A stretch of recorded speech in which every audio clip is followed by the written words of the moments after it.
Mientras a finales de los años 70 Nueva York miraba a la salsa llegar a su punto más álgido, en Latinoamérica la situación social de varios países llamaba la atención internacional.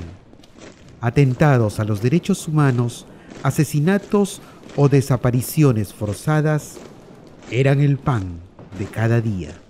En este contexto, El Salvador era uno de los países que más sufría a manos de su gobierno de turno.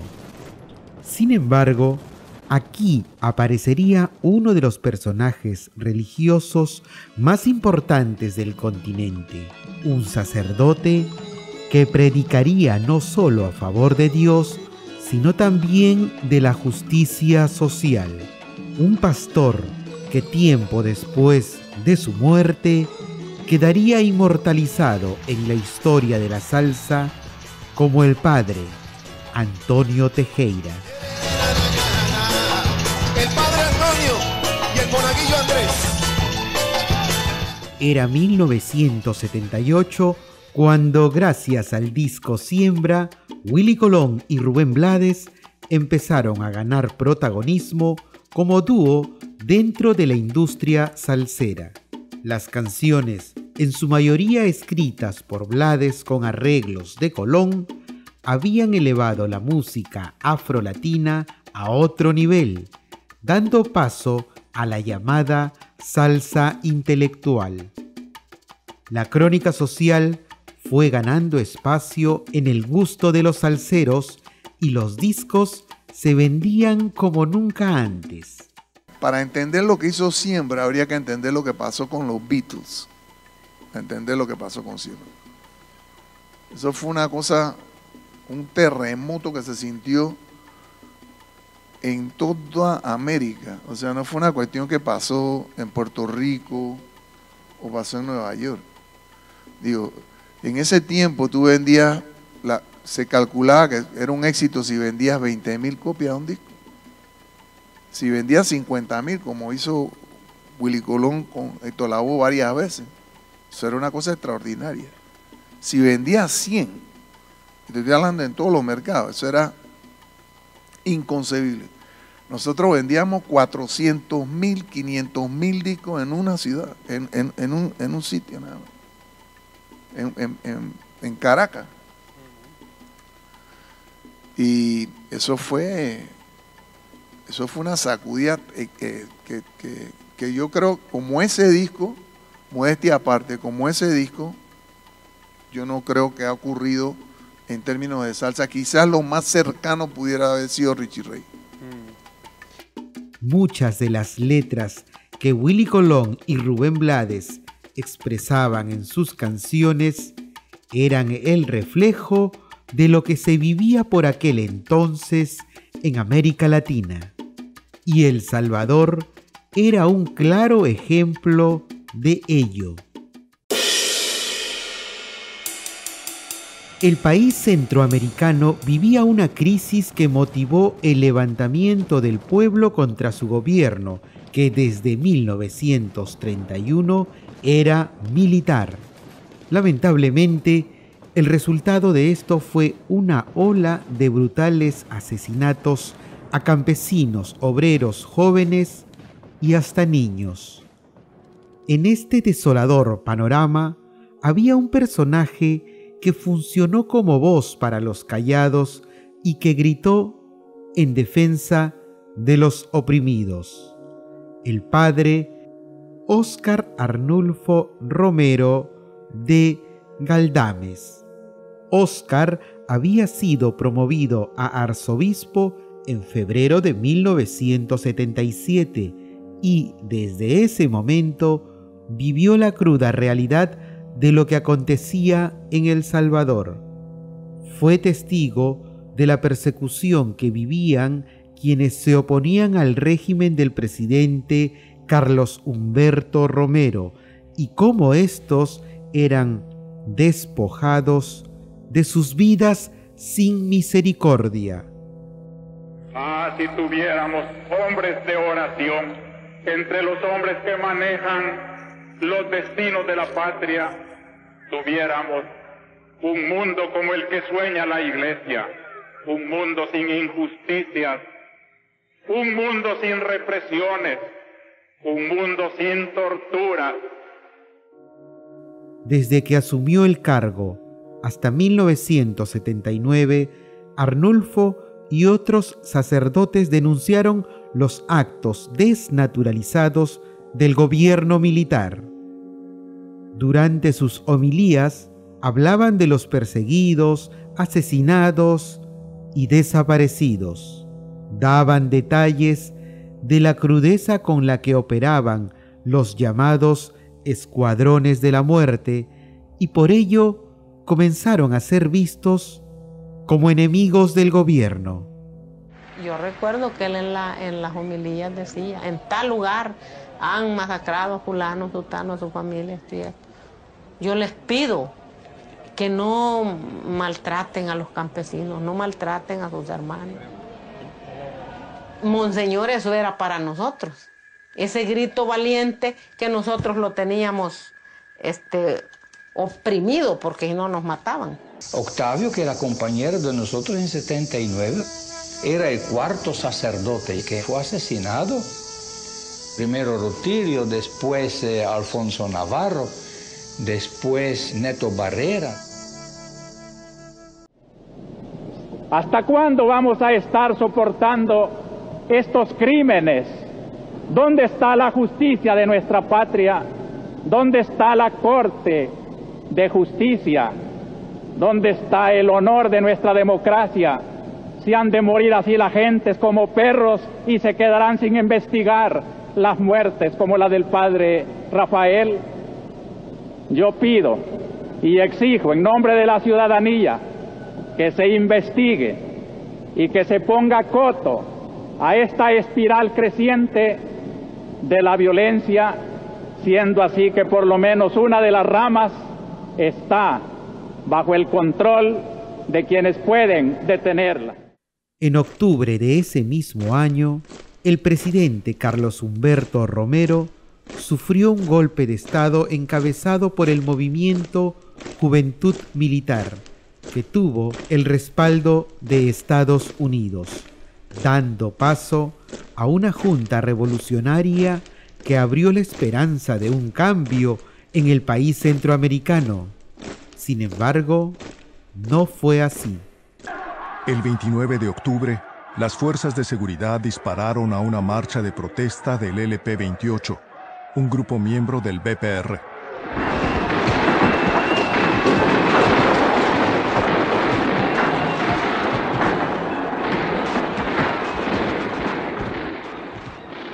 Los integrantes del LP-28 se refugiaron en la iglesia vecina del Rosario.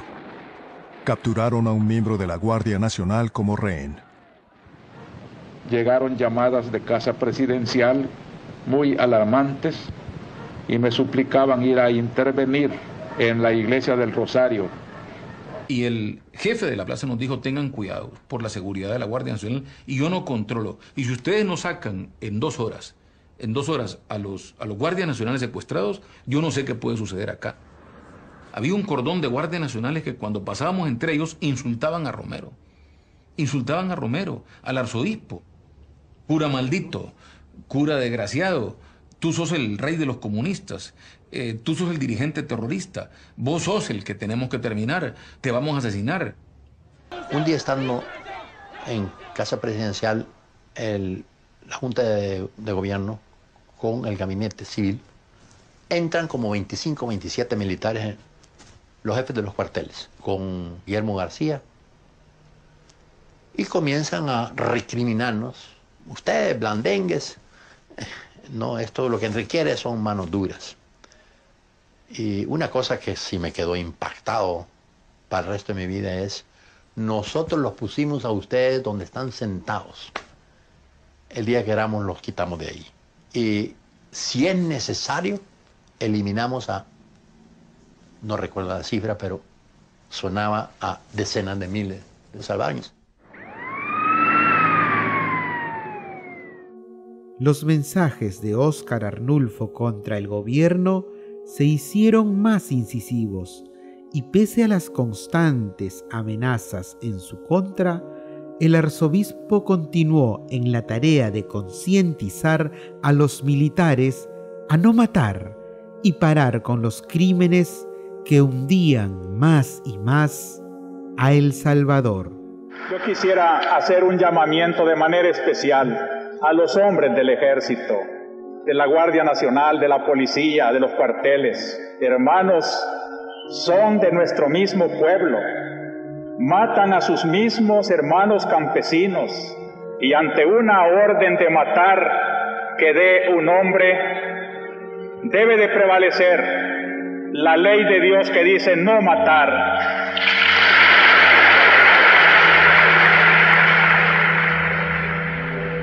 Hasta que fue asesinado.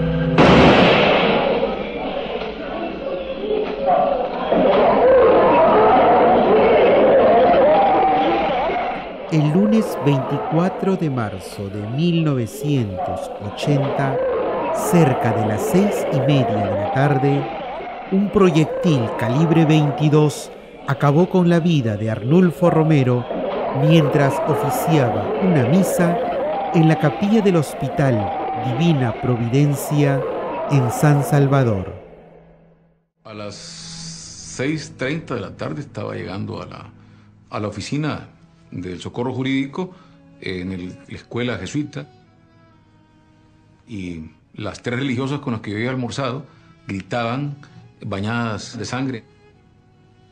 Y cuando las vi a ellas con manchas de sangre en su vestido, en su sotana, nunca me imaginé que fuera Romero.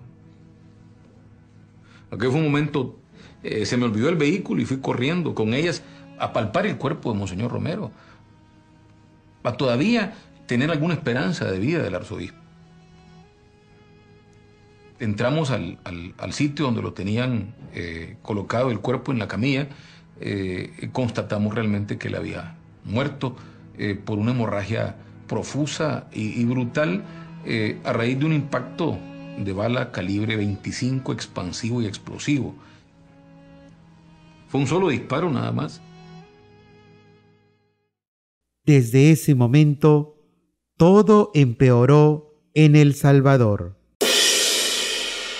El grupo de guerrillas contra el gobierno intensificó sus actividades, creando así una guerra civil que duraría más de 12 años y costaría la vida de decenas de miles de personas. Desde inicios de los 80, la participación de Estados Unidos en este país y otros de Latinoamérica ganó mayor protagonismo, y a través de la música, específicamente en la salsa, Willy Colón y Rubén Blades criticaban este tipo de hechos. El número Tiburón fue la bandera salsera de batalla. Ruge la mar embravecida, rompe la ola desde el horizonte, brilla el verde azul del gran Caribe, con la majestad que el sol espera, este guerrero va pasando. Sin embargo, tiempo después, Colón y Blades dejarían de trabajar juntos y Rubén tendría la posibilidad de hacer lo suyo como solista. Firmó bajo el sello Elektra, dejando atrás a Fania y la crónica social que impulsó desde el inicio de su carrera, tomaría todavía más protagonismo con su álbum Buscando América. Junto a Seis del Solar, el cantante panameño grabaría temas como Desapariciones, Buscando América o El Padre Antonio y el Monaguillo Andrés, que serían finalmente una radiografía de la Latinoamérica de esos 80s. Precisamente esta última canción, El Padre Antonio y el Monaguillo Andrés, abordaría lo que sucedió con Óscar Arnulfo Romero, dando detalles casi reales de lo ocurrido con el pastor. Que al padre no halló la guerra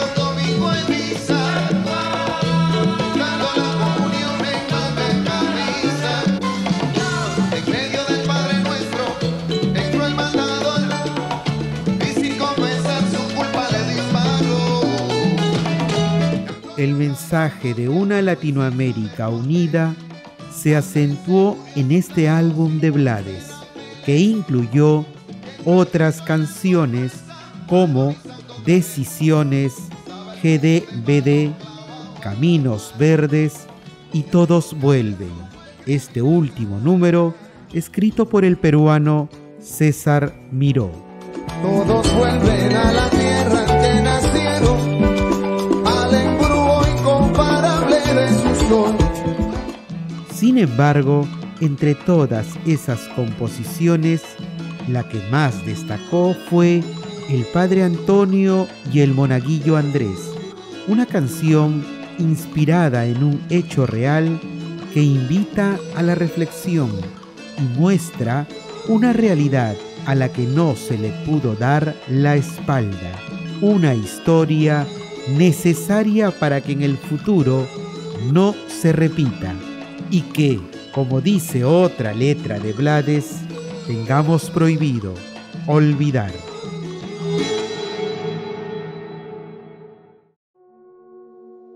Óscar Arnulfo Romero de Galdames fue canonizado el 14 de octubre del 2018 por el Papa Francisco y hoy se le conoce como el Santo de América.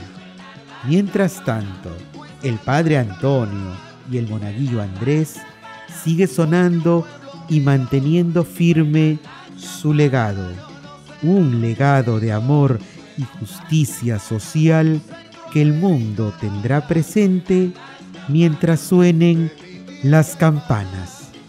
Las campanas fueron pura bueno. Suenan las campanas. Arnulfo Romero. Suenan las campanas. Óyelas llamando. Suenan las campanas. Buena nueva dando. Suenan las campanas. De la libertad. Suenan las campanas. Por mi América.